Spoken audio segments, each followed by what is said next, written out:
అందరికీ నమస్కారం. ఇక్కడ మనతో పాటు ప్రముఖ జ్యోతిష్య వాస్తు పండితులు బ్రహ్మశ్రీ డాక్టర్ నాయకంటి మల్లికార్జున శర్మ గారు ఉన్నారు. డిసెంబర్ మాసంలో ద్వాదశ రాశి ఫలితాల్లో భాగంగా కర్కాటక రాశి వారికి ఎలాంటి ఫలితాలు ఉండబోతున్నాయి గురుగారిని అడిగి తెలుసుకుందాం. గురుగారు నమస్కారం. నమస్కారం అండి. గురుగారు, డిసెంబర్ మాసంలో కర్కాటక రాశి వారికి ఎలాంటి ఫలితాలు ఉండబోతున్నాయి? తప్పకుండా. ఓం శ్రీ గురుభ్యో నమః. ముందు డిసెంబర్ మాసంలో గ్రహస్థితిని మనం చూసినట్లయితే వృషభంలో గురువు, కుంభంలో శని రుజుమార్గంలో ఉండటం, మీనంలో రాహు, అలానే కన్యలో కేతు, అలానే బుధుడు వృశ్చిక రాశిలోను, రవి డిసెంబర్ మాసంలో 15వ తారీఖు వరకు కూడా వృశ్చికంలో ఉండటం, తర్వాత ధనుసు రాశిలో ఉండటం, అలానే మకరంలో శుక్రగ్రహము, కేతువు కన్యా రాశిలో సంచారం చేయటం, అలానే కుజుడు కర్కాటక రాశిలో సంచారం చేస్తాడు. అంటే కుజస్తంభన కూడా జరిగింది. అయితే ఈ రాశి వాళ్ళకి ఏ విధంగా ఉండబోతుందో మనం ముఖ్యంగా చూసుకునేటట్లయితే ఈ కర్కాటక రాశి వాళ్ళకి తృతీయ స్థానంలో కేతు యొక్క సంచారం వల్ల చాలా అద్భుతమైన రిజల్ట్స్ వచ్చే అవకాశాలు బాగా ఎక్కువగా ఉంటాయి. అంటే తృతీయంలో కేతు యొక్క సంచారం వల్ల కోర్టు సమస్యలు ముందు పరిష్కారం అవుతాయి. అన్నదమ్ముల మధ్యలో ఏదైతే పంచాయతీలు కానీ, గొడవలు కానీ, డిస్ప్యూట్స్ కానీ ఇవన్నీ ఉన్న వ్యక్తులు అవన్నీ తొలగిపోయి హ్యాపీగా అన్నదమ్ముల మధ్యలో సఖ్యత, అక్క చెల్లెల మధ్యలో సఖ్యత, ఎవరైనా సరే మన మీద కోర్టులో వేసినా, మనం వాళ్ళ మీద కోర్టులో వేసినా ఫేవరబుల్గా వచ్చే అవకాశాలు ఎక్కువగా ఉంటాయి ఈ రాశి వాళ్ళకి, కర్కాటక రాశి వాళ్ళకి. ఈ ఫేవరబుల్గా రావటం అనేది చాలా మంచిది, మంచి సుపరిణామం.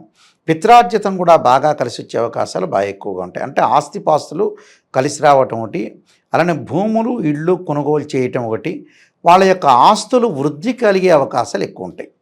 వాళ్ళు ఏదైతే గతంలో ఆస్తులు కొన్నారో, పొలాలు కానీ స్థలాలు అవన్నీ కూడా వృద్ధి చెందే అవకాశాలు ఎక్కువ ఉంటాయి. అంటే సో కేతు మంచివాడు. తర్వాత ఇంకా మిగతా గ్రహాల దగ్గరికి మనం వెళ్ళినట్లయితే సప్తమ స్థానంలో శుక్రుడు యొక్క సంచారం. అంటే సప్తమ స్థానంలో శుక్రుడు మిశ్రమైన ఫలితాన్ని ఇస్తాడు. అంటే సహజంగా 2, 4, 5, 7, 8, 9, 11 స్థానాల్లో చాలా మంచివాడు. అయితే శుక్రగ్రహం అనేది కూడా చాలా మంచి స్థానం. అంటే వివాహాది శుభ కార్యక్రమాల్లో పాల్గొనటమే కాకుండా వీళ్ళకి 1, 2 సంబంధాలు తప్పిపోయి 3వ సంబంధం వాళ్ళకు అనుకున్న సంబంధం కలిసే అవకాశాలు బాగా ఎక్కువ ఉంటాయి.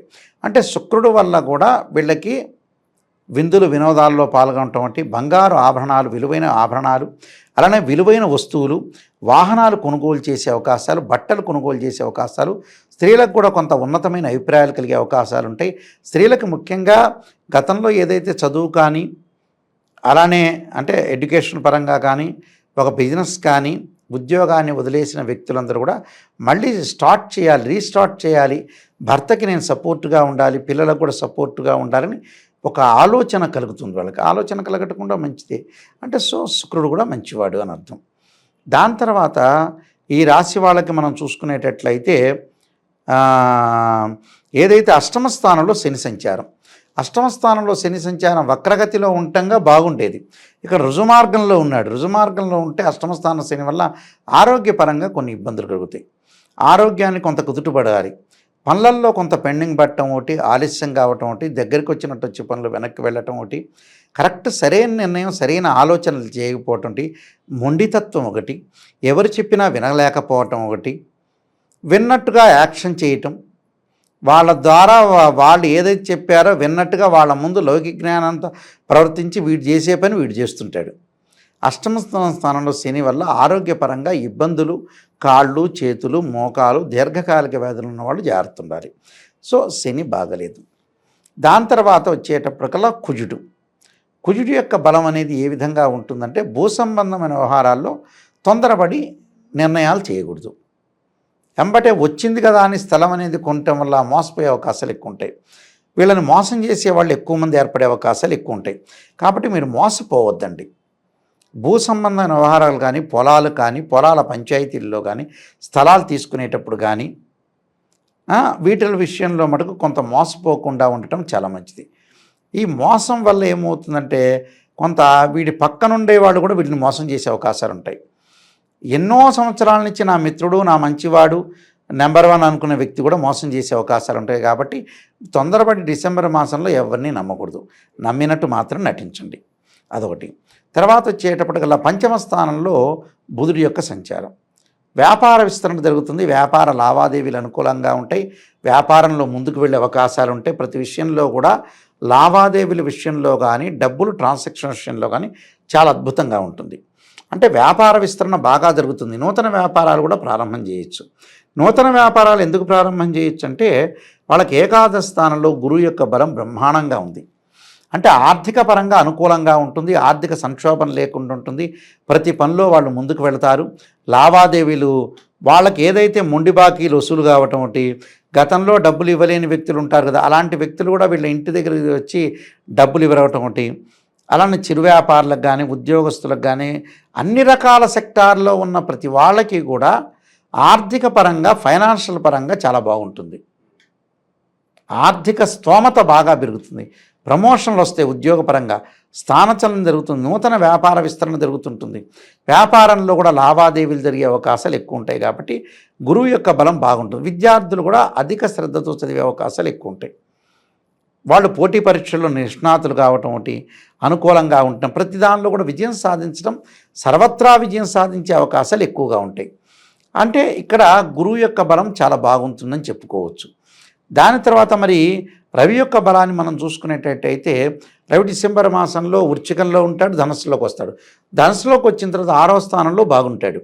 అంటే వృత్తిరీత్యా 15వ తారీఖు వరకు కూడా చిన్న చిన్న ఇబ్బందులు కలిగినా డిసెంబర్ మాసంలో ఓవరాల్గా అంతా కూడా వీళ్ళకి అనుకూలంగా ఉంటుంది. కేవలం ఏంటంటే ఆరోగ్యం ఒకటి, ఎవరిని నమ్మి మోసపోకూడదు. ఆ 2 విషయాలే జాగ్రత్తగా ఉండాలి. నమ్మినట్టు మాత్రం నటించాలి. రాహు యొక్క ఫలితాన్ని మనం చూసుకునేటట్లయితే రాహు వల్ల కొంత విదేశాలకు వెళ్ళే అవకాశాలు ఎక్కువగా ఉంటాయి.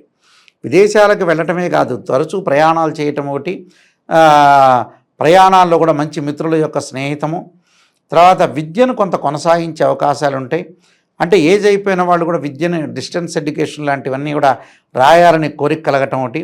విదేశాలకు వెళ్ళే వ్యక్తులు ఎలాంటి వ్యక్తులు ఉంటారంటే విజిటింగ్ వీసా దగ్గరికి వెళ్ళటం, వాళ్ళ పిల్లల్ని చూసుకోవటం, పిల్లల పట్ల ఆసక్తి బాగా పెరగటం, పిల్లలకు పెళ్ళిళ్ళు చేయాలి, ఉద్యోగాలు రావాలి అనే ఆసక్తి విషయంలోకి ముందుకెళ్ళే అవకాశాలు ఎక్కువగా ఉంటాయి. కాబట్టి వీళ్ళు కొన్ని పరిహారాలు చేసుకొని ముందుకు వెళ్తే వీళ్ళకి మంచి జరిగే అవకాశం ఖచ్చితంగా ఉంటుంది. గురుగారు, ఈ రాశి వారు ఎటువంటి పరిహారాలు చేసుకుంటే మంచి ఫలితాలు పొందే అవకాశం ఉంటుందంటారు? వీళ్ళకి ముఖ్యంగా మనం ఈ కర్కాటక రాశి వాళ్ళని చూసుకునేటట్టయితే కేతువు బాగున్నాడు, రవిగ్రహం బాగుంది, శుక్రగ్రహం బాగుంది, అద్భుతంగా గురుగ్రహం కూడా బాగుంది. మరి బాగలేనివి ఏమిటి? ఒక శని కొద్దిగా అనుకూలంగా లేకపోవటం జరిగింది కాబట్టి శని దోషానికి, అలానే బుధుడు మిశ్రమైన ఫలితాన్ని ఇస్తాడు, అలా రాహువు మధ్య రకమైన ఫలితాన్ని ఇస్తాడు. కాబట్టి వీళ్ళు తప్పకుండా చేయాల్సింది ఏంటంటే విష్ణు సహస్రనామ పారాయణం చేయాలి. విష్ణు సహస్రనామ పారాయణం చేతితో పాటు ఓం నమః శివాయ పంచాక్షరి చేయటం ఒకటి. ఆరోగ్యాన్ని కాపాడుకునే వ్యక్తులు శని బాగలేదు కాబట్టి నువ్వుల నూనెతో శివుడికి అభిషేకం చేయాలి, ఆయు ప్రమాణం పెరుగుతుంది. ఆరోగ్యాన్ని కాపాడుకోవడానికి ఏం చేయాలి? శరీరే జర్జరీభూతే వ్యాధిగ్రస్తే కళేబరే ఔషధం జాహ్నవీతోయం వైద్యో నారాయణ హరి అనే మంత్రాన్ని చక్కగా చదువుకోవటం, వీలైతే త్రయంబకం యజామహే సుగంధిం పుష్టివర్ధనం అనే మంత్రాన్ని చదువుకోవటం కూడా చాలా మంచిది.